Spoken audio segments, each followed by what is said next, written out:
Hello and a very warm welcome to another edition of Talking Germany, the show where we do just that. And my guest today is very much a hot property here in Germany, although she probably wouldn't admit it herself. And she is the actor and musician Julia Hummer. Here she is. Hi.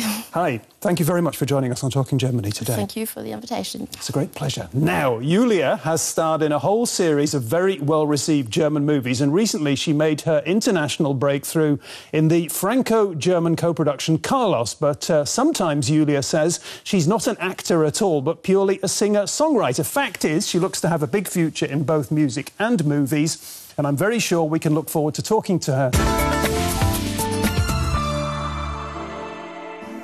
Julia, let's begin with this. I was on the internet, and I found a site from the German cultural organisation, the Goethe Institute, and it was presenting people who are typical Germans, and one of them was you, Julia Hummer. Really? Yeah, you didn't know that, yeah? No, I did not. What did they write about me? Well, first of all, what I want to know from you is, this site describes you as a typical German. Are you a typical German? I think so, yes. Oh. I'm quite German. Yeah? What makes you German?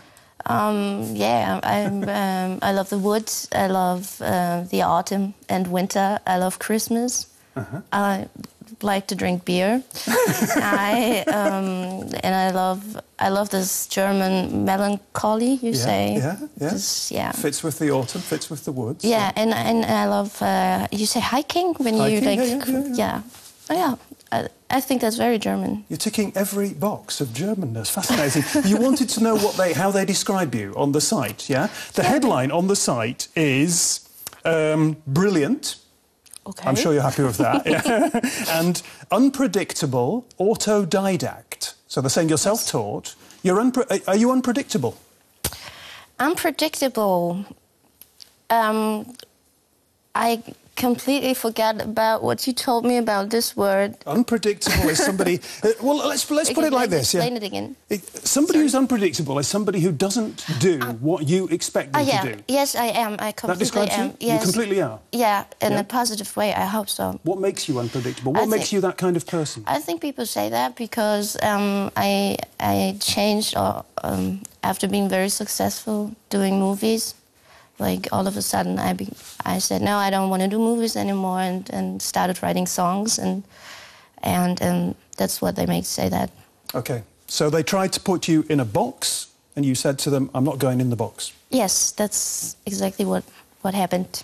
OK. Let's go back to the beginning of your film career, the year that you were discovered in. That hat, that cowboy hat, I really, really like it. Do you still have it? No, I don't have it. I gave it to the photographer. Really? Yes, it was very stupid. So he has it, and he still uses it for different... For different motifs? Yeah. Mm-hmm. When there's the wonderful scene in the film Absolute Giants, the first film that you played in, where that wonderful scene where you're dancing in the hat, yeah? Yeah. When you look at that and you look back at... You were 17 at the time, yeah? Yes. What do you think? What kind of person was that Julia Hummer? Well, I was... I just didn't expect to have someone to discover me. I grew up without television. No television? No, I never went to the movies or anything, and so I didn't expect that someone would come up and say, yeah, I want you to be on a screen, or so. I was, like, very shy. OK, but before you got on the screen, you were in a film set. You were actually working there as an actor. Yeah. How did that feel to somebody who, hadn't gone to the movies, who hadn't watched any TV? Yeah, I just the other day I found my old diary I wrote, and I had to smile when I read what I did write. I wrote, it's super crazy here. They are carrying umbrellas because the sun is shining and they don't want the sun to touch my skin, and everyone is talking to a walkie-talkie, so it was really weird for me. Mm-hmm. But I realized that it's a lot of fun and a lot more to act, and so I was very happy something that matters found me. OK. One of the directors who you've worked with said the following about you. He said, her face, her eyes, when she's on camera, everything is transformed. Now, I can see that happening. When I watch you in the movies, I can see your face being transformed. I can see how it has that cinematic magnetism, almost. Do you make that happen, or does that happen automatically? Are you a natural? What's going on there? Where should I know from? I don't know. I never asked. So I think it happened. It happens. But I'm completely the role I'm playing. So there's nothing between me and the character. And so maybe that's it. So it's always me and the character at the same time. So I don't go home after shooting something and feel like, okay, I'm me again. So you're in the role. Yes, that's it's a little bit sort of the method acting. Let's just talk about your most recent movie, Carlos. It isn't your most recent, but it's certainly a headline-making movie. It's a very, very good movie about Carlos the jackal. Yeah, that was important for you. I get the feeling, because we've talked about the young Julia, the teenager. Now you're a woman. Yeah, finally. So yeah, I am, and I'm very happy someone gave me the chance to show that in a movie, because it was these 5 years that passed in between, where of course I became a woman. Every girl once becomes a woman, but people, if they don't see it, they don't know it. They always want to. They want to play you. They want you to play like 17-year-olds, though you're 30 or so. They want you back in the box. Yeah, back in the box. A yes or no question. Have you ever been hunting? No. Okay. We'll talk about it in just a second. It's fishing, hunting. Fishing, hunting. We'll talk about it in just a second. We're going to talk about guns, weapons, all right. Yeah? Now, if you're into shooting, one way to hunt, or at least that's supposed to be more accurate, to learn to hunt without actually killing your prey, is to go to what they're calling here in Germany Schießkinos, literally shooting cinemas. So let's have a look at one of these virtual shooting galleries.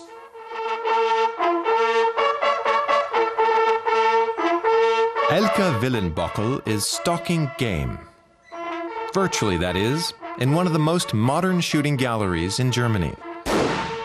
The farmer's wife is taking lessons because she's not the most experienced hunter, and she hates being the worst shot in her family. Missed it completely. Doesn't matter. So, how was it? Well, I was a bit surprised. Good thing it wasn't a real hunt. I got the stock tangled up in my jacket. I was about to shoot when he told me I was raking. Outside, that would have been a big problem. But this way, no harm done. How so? Because I can't take a proper shot, and in the worst case, I could have just wounded the animal. Look here on our laptop. We've got the sort of thing we really don't want. A wild sow has been wounded, and the dogs have to track her down in the woods so the hunter can put her out of her misery. But wounded animals are often dangerous. The more practice, the better. Good aim makes this sort of mishap very, very rare. Burkhard, give us a snow scene, please. The herd there where the young are moving really slowly. The film operator can project any season onto the screen. It's a lot more realistic than in a normal shooting range. Okay, Elke, we can show any scene. We've got 60 films to choose from. Any sort of game, for instance. Like the wild boar here. Or red fallow or roe deer. I've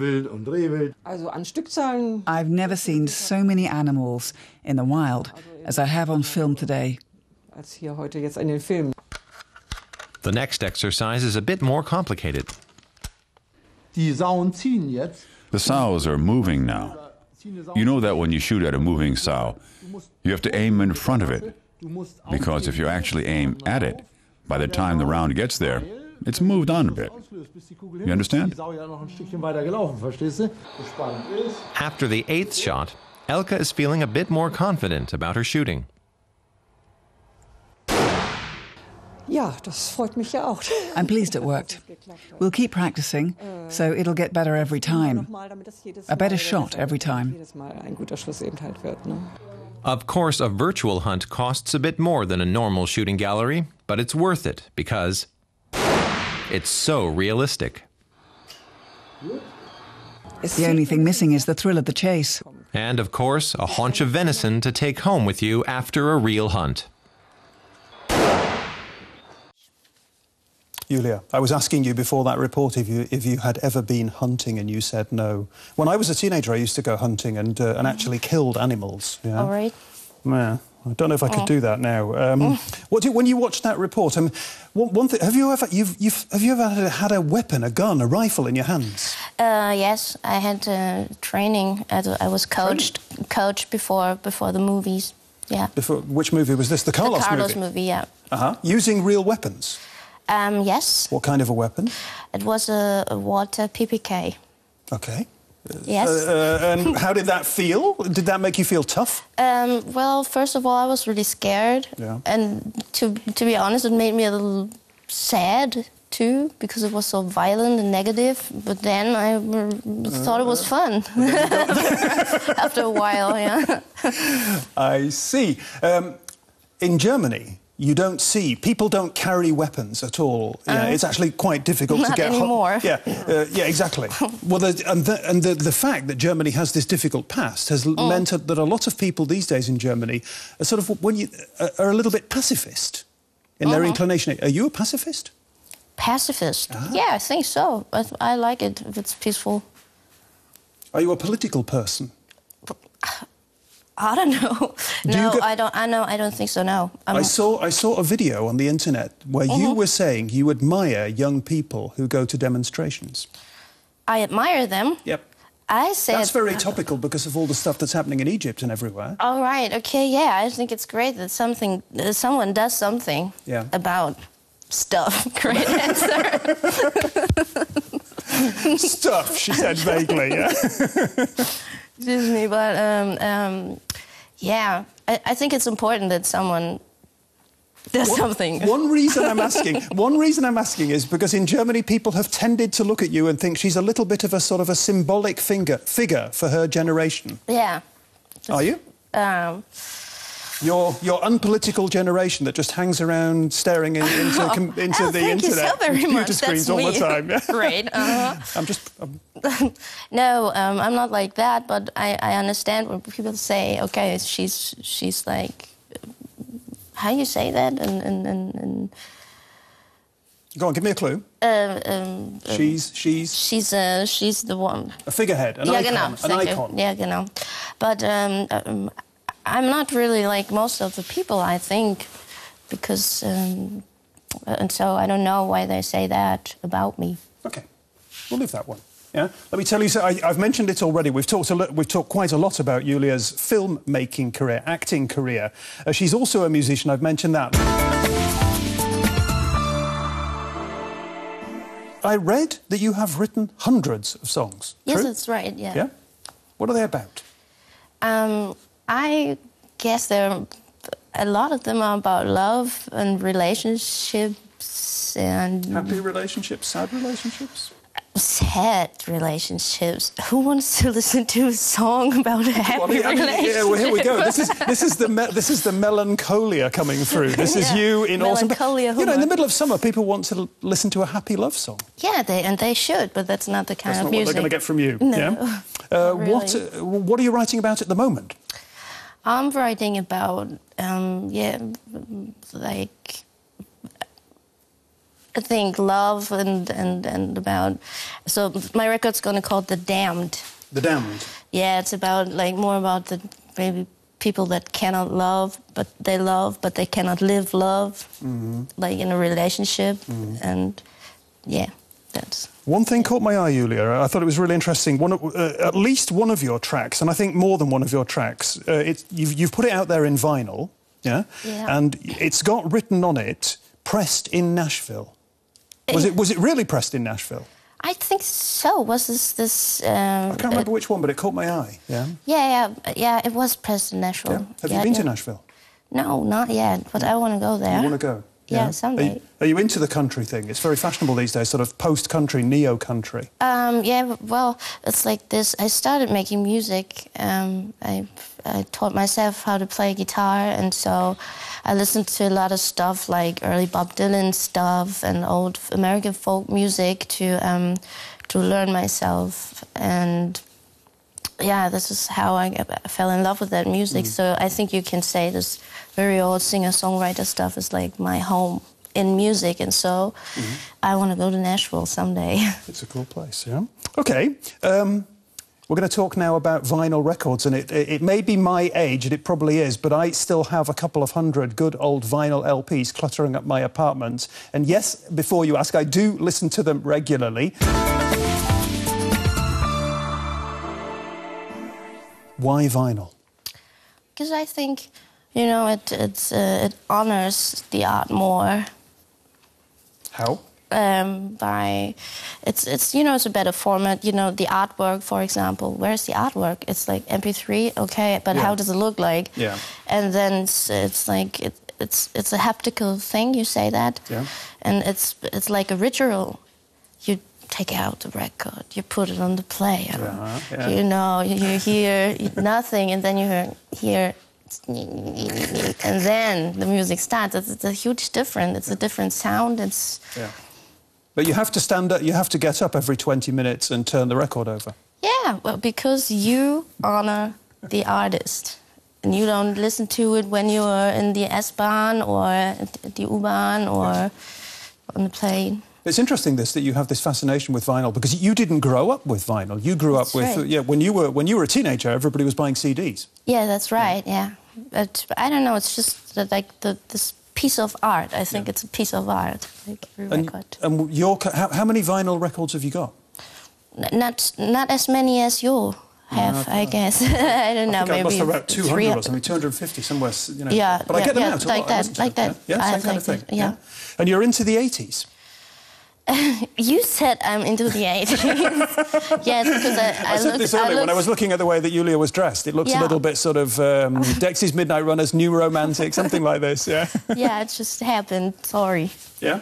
You're not into the 80s musically? Yeah, I'm into every kind of music, from all of the decades, I guess. Yeah. I'm a huge Laurie Anderson fan, for example. Yeah. And we saw in that report, we saw one of her records on the wall there. And David Garland, I love. David Garland? Yes. Yeah? Mm-hmm. Why do you sing in English? Because I can't write lyrics. You can't write lyrics in German. Yeah. No, I think it's because I grew up with English music. Yeah. And so it's just I never really thought of it, and you know, I grew up with the Beatles and stuff, and so I just grabbed the guitar and opened my mouth, and it came out English. So I said, okay. Good you. And why not? And why not? OK. Well, the show that you are seeing is not the whole story. There's much more to Julia as well. And I shall be penning a blog about our get-together. Do check it out. You'll find it on the Talking Germany website. And do please also post your comments. If you're into Talking Germany, you can find out more on the internet. Your host, Peter Craven, is keeping a blog on the many shows and guests in the series. Find out more about what happens behind the scenes, gossip, experiences, how the whole show is put together. Just visit blog.dw-world.de/talkinggermany, and you can tell us what you think about the program there too. OK, Julia, time for our quick quiz at the end of the show. Quick questions, quick answers. A nice, easy one to begin with. Singing or acting? Singing. Singing, OK. Acting, no, it's 50-50. 50-50, yeah. OK. Is acting all talent or all training? It's both. It's both, yeah? Says the natural actress, yeah? Julia Hummer. In music, CD or vinyl? Vinyl. We're going to talk about your drinking habits, beer or wine? Wine. Yeah, we're going to talk about... you live in Hamburg, don't you? Yeah, yeah? I do. Cool city? Yeah. Hamburg or Nashville? Hamburg. The big question about your career, the reluctant actor, reluctant musician sometimes. Do you want to be a star, yes or no? Sometimes, I don't know. We'll leave it to that. She's certainly one of the most compelling presences on German movies. If you've enjoyed her company as much as I have, then do come back next week. Julia Hummer was our guest. Cheers.